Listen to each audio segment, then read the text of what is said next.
fundamentally, the hardest part of it is that we're trying to change behavior, we're trying to change people. But I think, on a more real sort of term of tech and sort of data, it is the fragmentation.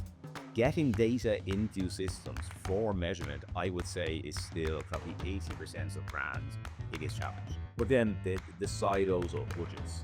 There's one challenge in measuring all of those digital channels if you're just a digital investor. You add in that offline element and suddenly it goes from a factor of 10 complexity to a factor of 100 complexity. Bringing that all together, I think, is where I sort of, and my team, we support brands and help them separate fact and fiction from fiction.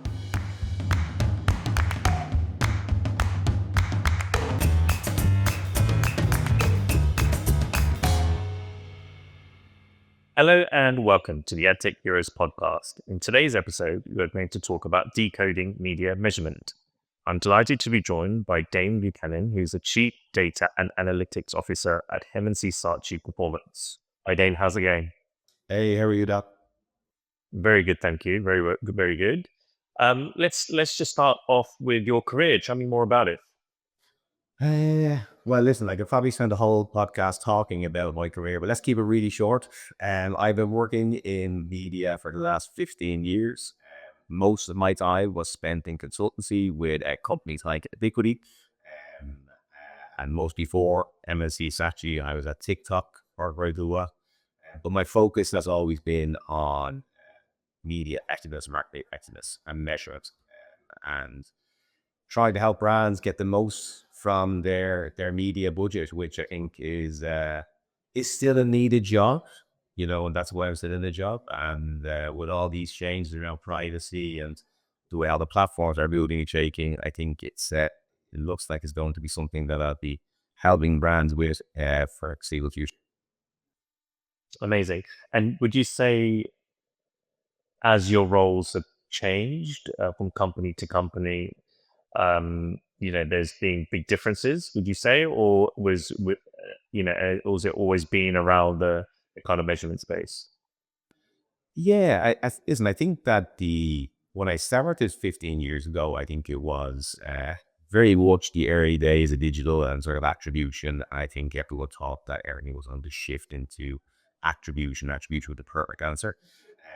That's where I thought I would be now, working in that sort of space.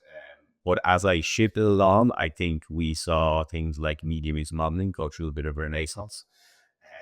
And obviously moving from consultancy into sort of TikTok and then into M+C Saatchi. The biggest change was that on the consultancy side, I was dealing with super large brands, mainly brand marketers. Obviously moving into TikTok, at the beginning, a lot more performance-based, although we're seeing the way they're changing and what they're seeing themselves as an entertainment platform rather as their social platform, specifically for performance.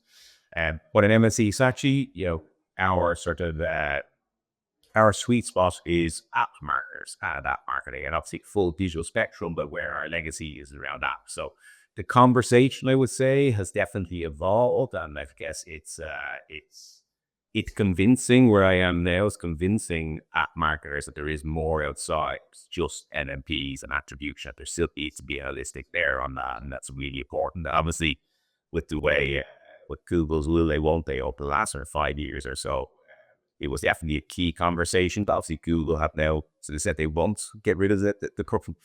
But I still think the conversation that was started should continue. And that's sort of where we are now. So there's downward an evolution and bigger challenges and different challenges in the different jobs of it. Makes sense. So what makes media measurement such a complex area for brands, and what are the challenges that they face? So it's a really good question. I think there's many different ways of looking at it. I think fundamentally the hardest part of it is that we're trying to change behavior, we're trying to change people, and that makes one of the biggest challenges is as people that there's people are predictable, the way they aren't necessarily rational, the way they make choices, and that's obviously a big challenge when we're trying to understand if this ad that we're putting out or this created or putting out that we've tested, that we've verified, should be hitting an ROI of X. For some reason it doesn't, but everything on paper looks like it should. That's usually that sort of unknown people dynamic. But I think, on a more real sort of terror of tech and sort of data, it is the fragmentation. There's a fragmentation across ecosystems, and it's trying to get data in, messy data in, and clean it up. And I think it's at the moment, even though we've had sort of all these advances in AI and sort of computing power, getting data into systems for measurement, I would say, is still probably 80% of brands' biggest challenge. When I talk to brands, you get some brands who are saying, we have this amazing data stack and everything is perfect. I talk to other brands and they say, yeah, we've got nothing in place. The data just isn't right. Being really honest, they're probably both the exact same. They're both somewhere in the middle. No one is ever as bad as they think, but no one is ever as good as they think. I think the complexity around measurement, bringing all that data together, making sure you can separate, I guess, the signal from the noise. But then the silos of budgets. So like you're investing in TikTok, or you're investing in Facebook or Instagram, but then also you're investing in TV and radio. And there's one challenge in measuring all of those digital channels. If you're just a digital investor, you add in that offline element, and suddenly it goes from a factor of 10 complexity to a factor of 100 complexity. And bringing it all together, I think, is where I sort of and my team, we support brands that help them sort of separate fact and from fiction and the negative application. I'm guessing that the challenges differ from brands to brands, sector to sector. Um, how have you seen that evolve? And yeah, what are the dynamics, and what makes? Yeah, I'm trying to think what would make it more complex for a certain brand and maybe not so much for another brand. So you're right. Every sector is unique. Every brand is unique. And whenever you go into build a measurement framework, it's a bit like a prick fingerprint. It's not a one size fits all. You have some sort of fundamentals that you're going to put in place. But if it was as easy as just having that sort of one size fits all approach, being really honest, you probably wouldn't be talking to me right now, and I wouldn't be the job. So if there is that unique sort of scope measurement framework, I think the biggest complexity isn't necessarily the difference between sectors. I think the biggest complexity is more the difference between speed of outcome and speed of conversion. I think that's where the biggest complexity comes in. So, for example, if you are I don't know, car manufacturer, the purchase cycle for to buy a new car could be anywhere from 3 months to 12 months from when you first get a hit by that ear display ad, TV ad. And so the challenge there is finding a proxy in the short term that you can actually hold media accountable against, and then make sure that links through to your healthcare outcome. That's where sort of that I think the shared search modeling, I think, definitely has been popularized around the fewer people who help build that out. Um, that's what that was built around, I believe, around around sort of the car sector. On the other side of that, you have sort of app partners, and obviously, as I said, that's our sweet spot. And I think that is it's the day to day rapid sort of measurement that they require to really drive growth, at least in the early stage of their app business. Um, and it's I guess one side you're sort of much more, at least on the outset, much more strategic with the sort of the car manufacturers, and the other side is much more tactical and fast.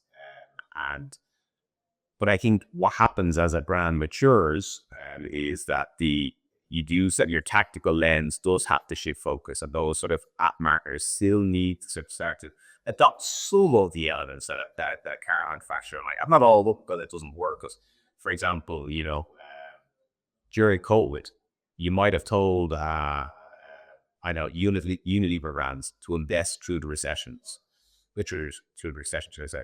And you wouldn't tell that marketer to invest during the recession, because if they don't get their day-to-day conversions coming through, it's a nonsensical piece of advice. So I think you have to separate what is out there, the sort of measurements, media ecosphere, into reality for your clients and brands you're working. Makes sense. And how important is technology in all of this? Because I'm guessing it's very important because shit, it's needed to build everything and pull in the different data sets. Um, so yeah, that would be good to understand, the role that technology plays, and can that same technology be used in those different scenarios you just mentioned, or do you need different technologies in different situations? Listen, there's just it's funny enough. Yesterday, one of the team reached out to my team looking for a full sort of Martech stack to show to one of our clients. We pulled up the landscape and like there's many different elements in it. And again, you think it's ever growing. Without I don't know what the last count was and the different providers and different players in that landscape, but it's exponentially grown over the last 10 years, and the it's impossible to do our job without tech, and that starts from the very beginning with the from the data side in terms of data ingestion and getting data in a real time way. Uh, like at M+C Saatchi, we've obviously invested a lot of time in building up our tech stack to enable real time data for our clients, and that's what I was brought in for. And that's about up over the last 3.5 years, and one of the things that I've built up. But then on the other end, so we go from getting the data in on the other end around activation, being able to activate against that data, being able to link into programmatic networks, being able to work with trade desk and make sure your data is ready for them to activate against. It's a it's while there's a lot of human touch points across that, um, and a lot of QA across that. Everything we do in digital media, and I'd say broader media now, is enabled through tech.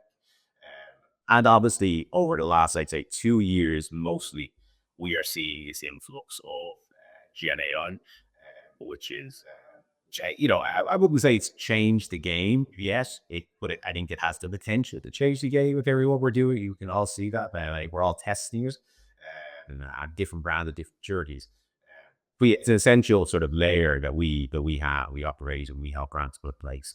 There's everything in between in that from CDPs within a brand to sort of getting your first partner data and creating that unified view of customers is essential, and ever more so essential, I think, given the conversations, as I said, with Google and obviously Apple. They called the plug with Google, and they will, they won't they. And I think the key thing that I always say to brands when we're talking about this is that um, Google's will, they won't. They obviously ended with Google's. They aren't. They won't. That's the way that ended. However, what I think we learned over the last 4 or 5 years is that Google can pull the plug at any time, and brands need to have the right structure and foundations in place to make sure they're protected from any changes like that. So that's where tech comes in to protect brands. It's not just a nice to have. It is your insurance for your media effectiveness and your media measurements and media activation. And it sort of protects you from any change that Google might do or Apple might do about any in the future. Okay, no, that's interesting. Um, and and you mentioned AI there. So how has it been used to enhance media measurement today? Is it a lot of the processes of data, the kind of tasks that you would have to? Because even measurement in the past, like you said, it's used a lot of technology, right? So it's not a case of you going through list and list of data points and manually, you know, adding things and changing things. It's already been automated to a certain extent. So like, where has AI come into this and helped you further? So you're dead right. I think this is a bugbear of mine. Whenever I have conversation anyway, is that AI has been around for the last, like, probably 10, 15 years, as long as I've been in media, at different forms. And it's always been out. And I think, in the programmatic space, we've been making use of AI for at least the last 10 years. And it's enabled programmatic to target and activate and optimize so effectively.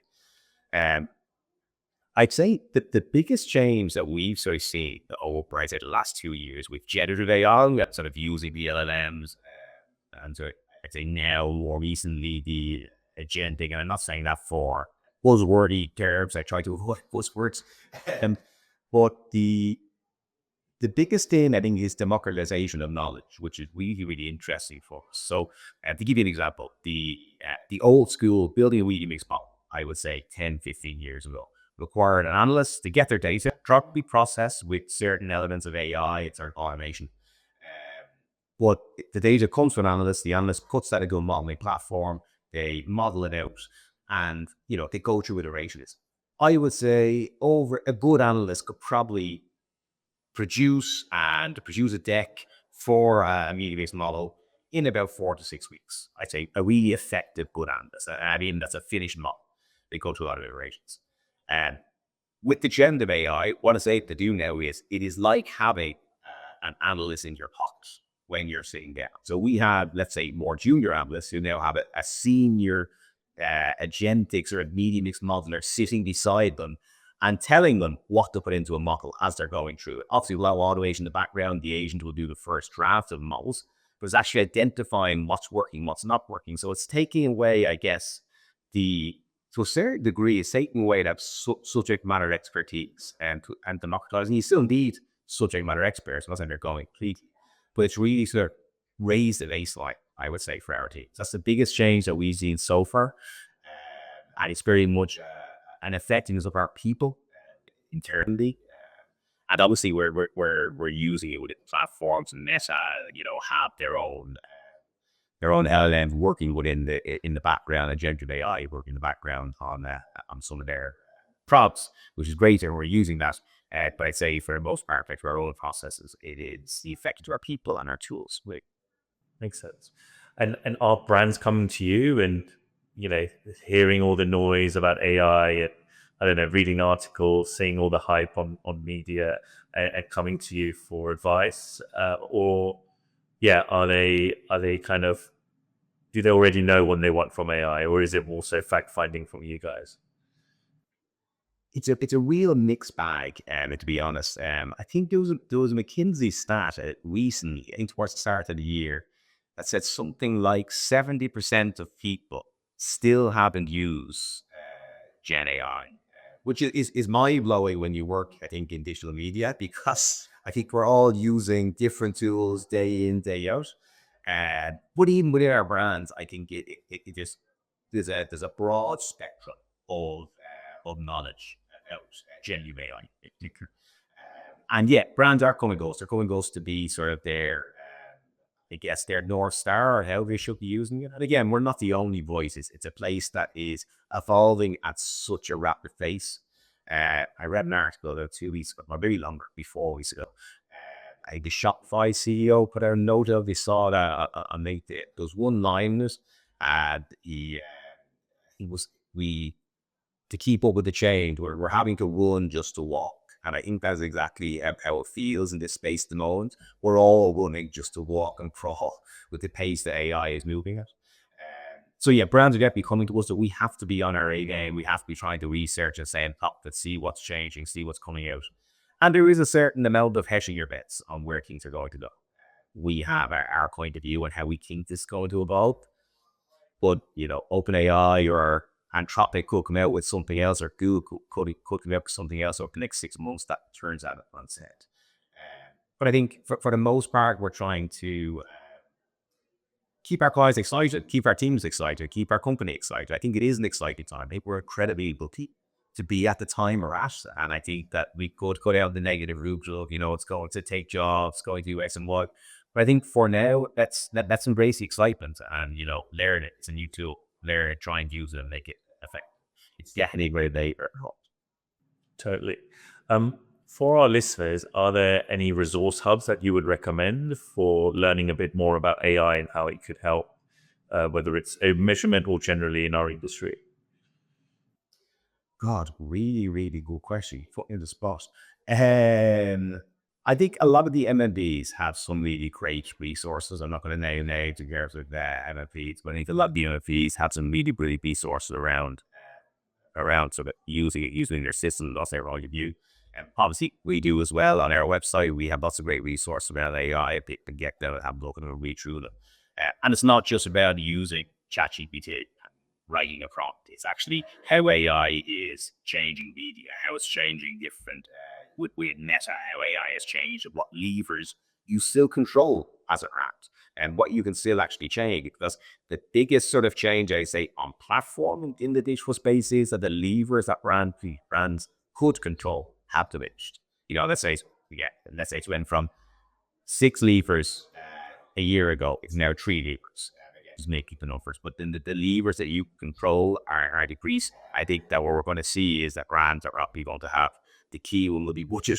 That will be the key one, and their sort of the caps on their bidding. That's really the key thing that they have to control. Uh, I think outside of that, I think there's a lot of great people that they usually follow on LinkedIn. I think Avinash, is Avinash you had segment. He's a really brilliant person. I followed him. It's great when you see someone like Avinash confirming your thoughts on things, which is really good. And he's around measurement and AI and using measurement in that. And he had a great sort of 3-pillar approach to AI. I can't remember each pillar. Really go onto his website till you find it.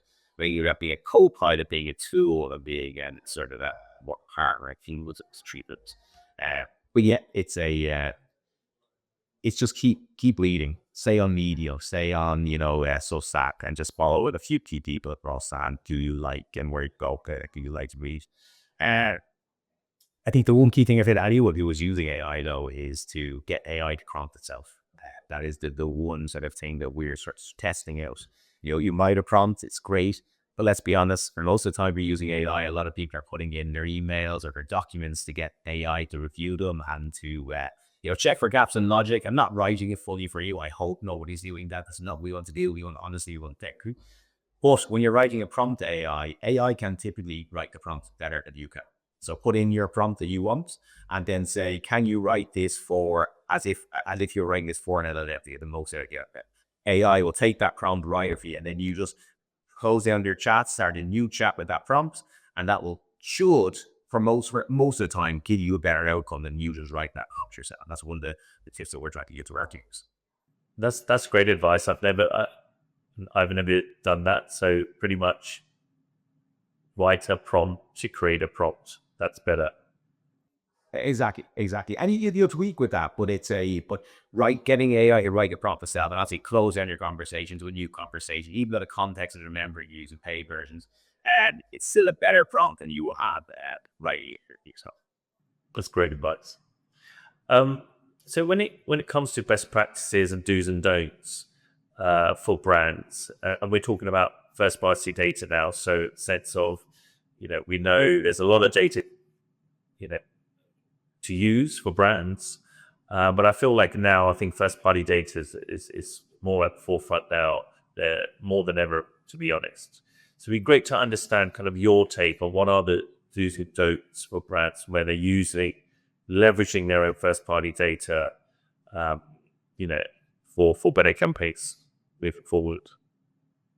Yeah, and so I think first and foremost, with first party data, consent. And consent is the most important element of your data. Make sure you're collecting that the right way, keep the right dynamics. If you're a global brand, there's a lot more complexity in that. We obviously have global brands that we work with, and where the data's stored, what markets the data's in, different rules, regulations. Obviously, a lot of the regulations that are coming out are taking their E from the GDPR, and it's great. Well, obviously, there's lots of different maturities on that. We do a lot of work in APAC with a huge amount of APAC clients. And within APAC, there's so many differences across, India versus Indonesia versus Thailand. It's just a very different space. So make sure you're aware of that as a brand, if you're a global brand. If you're in one market, it's a little bit easier to set up your consent framework, but use a tool. Use something set up for you to lots out there, and they're all made or something. Just lots of different solutions out there from a set. Just use one. You're safer. You're better off doing. And I think on top of that, then it's sort of seeing where you sit in the sort of maturity spectrum. And I don't always recommend brands just automatically going to set CDP. it's like going somewhere. Oh, you need to do shopping each week, buy a Ferrari. Do you really need a Ferrari to do shopping? Probably not. It's probably not the optimal choice. The boot space is probably just not that big. I wouldn't know. I haven't got one yet, but it's it might be the Volvo that you have a big boot. And so sometimes you can get enough from your CRM system and linking that through to a digital platform where you could GA4 track and measure. Sometimes that's enough, and you have a good analyst in the background. You're using some tools. Sometimes that is enough. But for a lot of brands, and as they're maturing, they will move into needing a full CDP that could be part of Salesforce, could be part of Adobe, could be part of multiple different. There's lots of different choices on it. Again, something we help brands identify, do work with them on where they where they are in that year, what's existing. And then I think it's once you, for your first party data, you have consent, and what these are doing is that the CRM, the CDPs enable you to create a unified view of your customer. Once you have that, there's going to be a wealth of insight in that, analyzing that, trawling through that. If you have a certain scale in your data, like to clarify, obviously if you're a brand that's starting out, you come to customers, there's probably not too much insight, on customers. But as you start getting up into 1,000, 10,000, 20,000, 100,000, then your insights start to scale. And it's about what you know with your customers.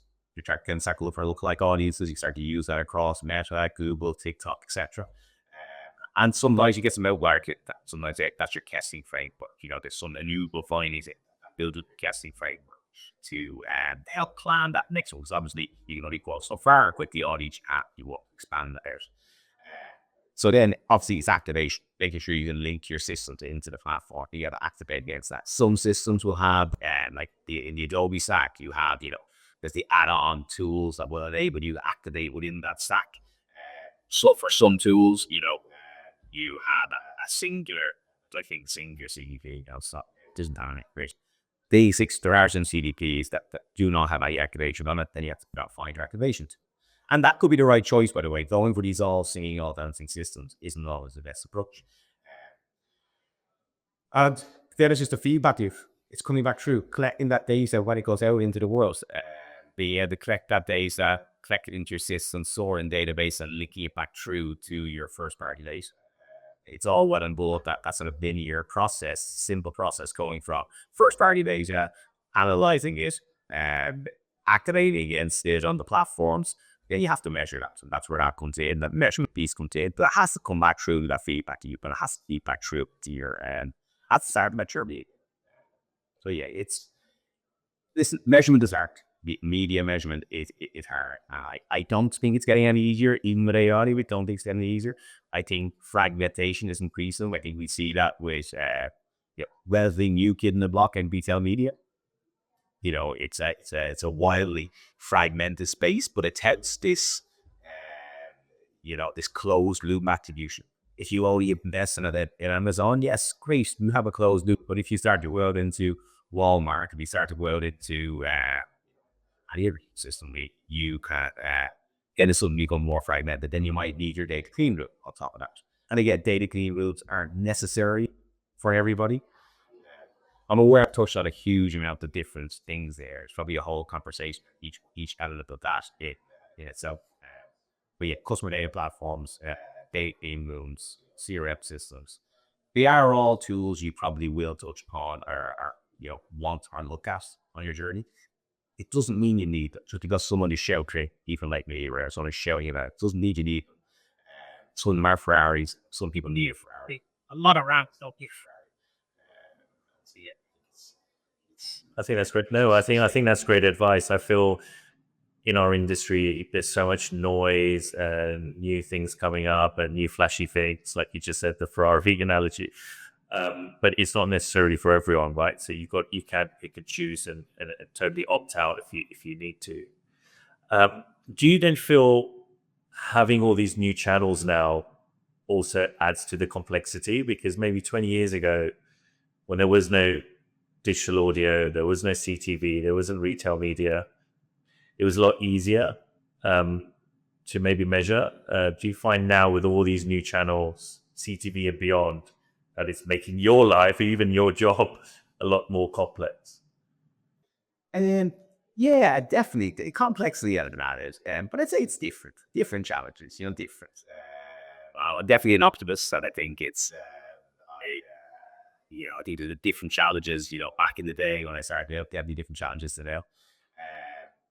But I think it is separating that signal from the noise. I think there's a lot more noise. I think there's definitely a lot more noise. I think there's a lot more confusion. Like even CTV is a loaded term. I think within underneath that it's AVOD. It's subscription VOD.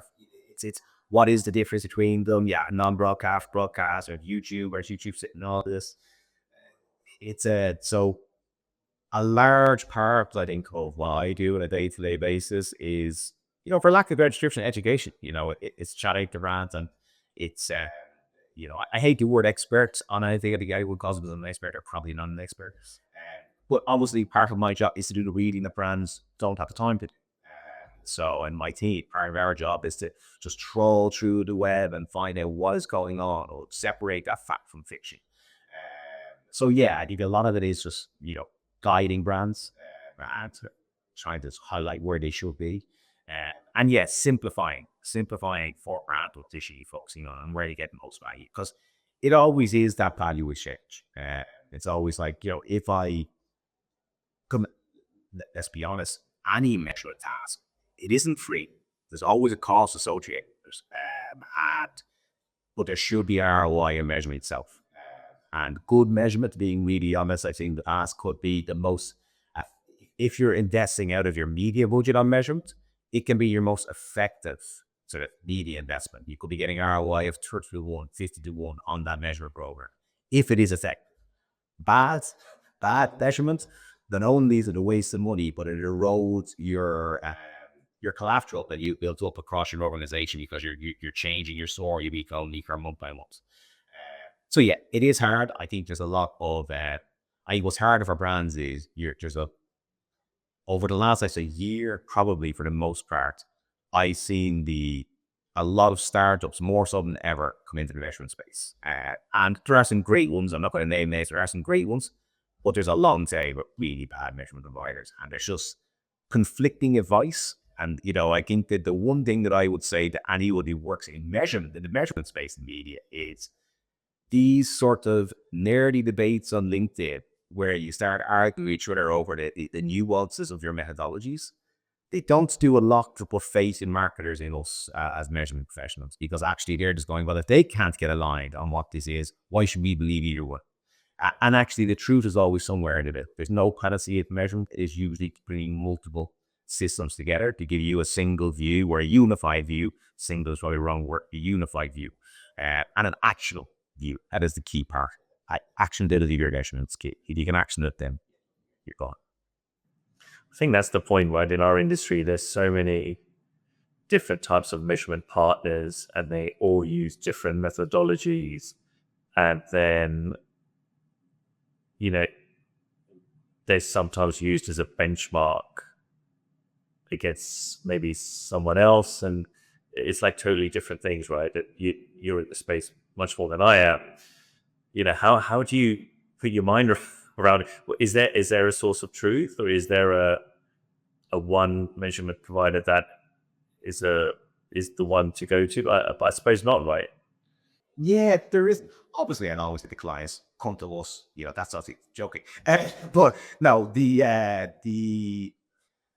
I think that this is where I think a lot of people get a bit tribal around their measurements, the solution and their measurement platform. But I think the best measurement buyers, again, I'm not going to name names of people. There are a lot of great ones out there, but I think the best measurement buyers will always have an open conversation with you about the not just the benefits of their platform, what they do and how they measure, but actually the cons. They own the bad, they own the good, and they own both sides that provide. I think that's really, really important. So, when you're talking to any measurement buyer, if they do tell you that their measurement platform is the universal panacea that solves the measurement equation, one quick thing is just run. Just run. You don't want to work with them. That's not who you're going to work with. If they come to you and they say, yeah, listen, we can do this better than most, but this is probably what we're sacrificing here and here, and we don't think that's as important in the measurements chain. And most importantly, it's probably important for you as customer A to action this and grow your brand in the next 6 to 12 months. Fine, go with it. But every measurement platform has a flaw. They all do. And the ones that are doing it best are the ones that are using multiple methodologies, bringing them together. You know, it's yeah, it's a murky area to navigate. But I think when you get the right car here, or the right sub the balls, or your right team making it hard, I think can be a lot easier. And I think once you find that's the golden thread through it. Makes sense. Um, so what are you excited about in our industry? Any trends that are coming up that you feel that we all need to look out for? Well, I'm probably going to say what everyone else says. Yeah, I am really most excited about sort of the agent-based AI, agentic AI. I'm not saying it because it's buzzwordy. I probably am saying it because it's buzzwordy in my psyche all the time. But we're spending a lot of energy in testing and building it out. And I think from the early tests, and it's not that early now, but I think the testing we've been doing, the uh, the potential of where this could go is mind blowing. I think it's you could be a manager that has 10 agents working with you, doing different things. Could be a 1,000 agents. Like the number doesn't really matter. You don't have to start small. It doesn't matter. You could have this team of agents, and yes, there is a fear that it could replace jobs. Obviously, that is a fear. But what I'm most excited about is we don't know what jobs it's going to create. And I think that, it may not be a zero sum game. AI replaces 80% of human work and it's only left for 20% for us to do. It could be the AI replaces 80% of human work, but actually that pie has evolved to double what it was beforehand. And we're still just as busy and need just as many people and more people to explain what those AI systems are. And so, yeah, I'm most excited about how that's going to evolve, how it's going to change media, how it's going to change the way you buy, optimize, plan for clients, and also to brands are going to work more generally, and what those new jobs are going to be, because there will be new jobs. And I think at the moment, humans, the key part that we have to protect ourselves is that orchestration there, strategy, using what is an APU. Understanding the platform is great, but I wouldn't go too deep anymore. That's what most excites me over the next, I say, 5 years, let's say. Let's hope it's 5 years. Could be 2, 3 years. Let's about 5 years. Makes sense. And I think we've been here before, right? I remember programmatic was feared 15 years, 14, 15 years ago. And there was exact same conversations that, oh, we won't need salespeople anymore. We won't with the media owners. You won't need buyer headers, etc., because everything is automated. But like you just said, it's added to the ecosystem. Trading desks, traders, programmatic strategists, heads of programmatic. So yeah, I think it like exactly how you said, I think it will create new jobs as well. The beauty is I think that's the beauty of our industry. It's always changing, it's always evolving. And I think that's why a lot of us are in this industry, because it's not just flat like some industries, and there's not much of innovation. So yeah, exactly. It's super exciting. I've got a last question for you. I'd love to get your take on it. If you had a superpower in ad tech, what would it be? If I had a superpower, good question. I'd say probably the one that I definitely say the most, and I think that most people say about me, is I simplify the complex. That is what I do. I'm quite direct. I know that comes from being Irish, but I like to separate the fluff and make sure I give clients just a clear vision on what they should do and how they should accomplish it. So I think, yeah, simplifying the complex is my superpower, and hopefully that will still be a needed superpower in the next 5, 10 years. Like it could be as AI picks up off. Definitely, I think there will be a need for that as our industry becomes more complex. Brilliant. Thank you, Dane. I think that's all we've got time for today's episode. It's been great speaking to you. Yeah, thanks very much. Really enjoyed it, and it made me think. So yeah, thanks.